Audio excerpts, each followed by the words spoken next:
bursts of acceleration on the straightaways, no heading into the curves a little too fast, and definitely no speeding. It should have been boring, but it wasn't. It just made her feel like she was in good, steady hands.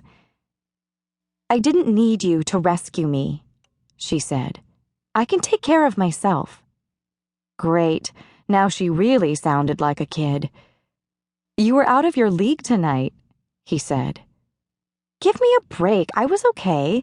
Even if the cops do show up out there at the old Harper Ranch, we both know that no one's going to get arrested.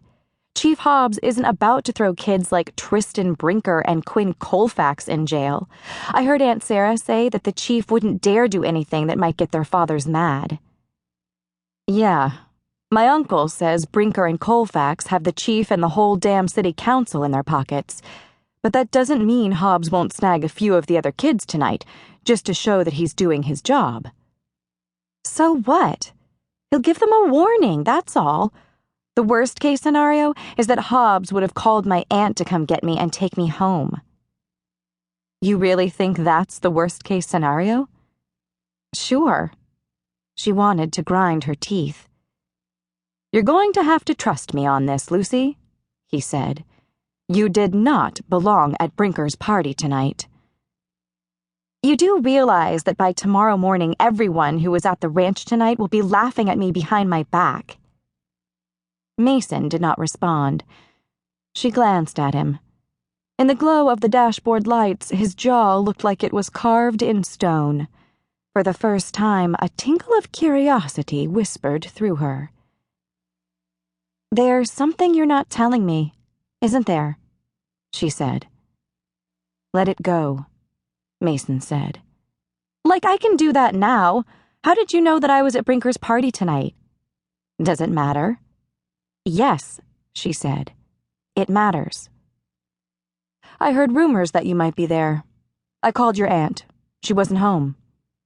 "She and Mary are in San Francisco. They're on a buying trip at an antiques fair. I left a message in my aunt's voicemail, not that it's any of your business." Mason ignored that. "When I found out your aunt was gone, I decided I'd swing by the park and see if you were there. Figured you would be in over your head." "Because I'm not one of the A-list kids?" "You're too young to be hanging around Brinker and Colfax.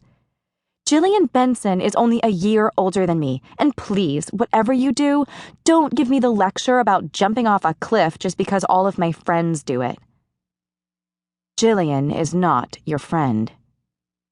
"It just so happens she's the one who invited me." "Is that right?" Mason sounded thoughtful. "Well now, isn't that interesting?" "She called earlier this evening and said she was going to Brinker's party, and did I want to come along? It's not like there's a lot of other stuff to do in this town." "So you jumped at the chance?" "Not exactly. At first I said no. I'm just here for the summer. I only know a few of the local kids. She said it would be a good way to meet people. I told her I didn't have a car. She offered to pick me up at my aunt's house." "Real nice of her, wasn't it?" Mason said. "What are you getting at?" "Did you have anything to drink before I got there?"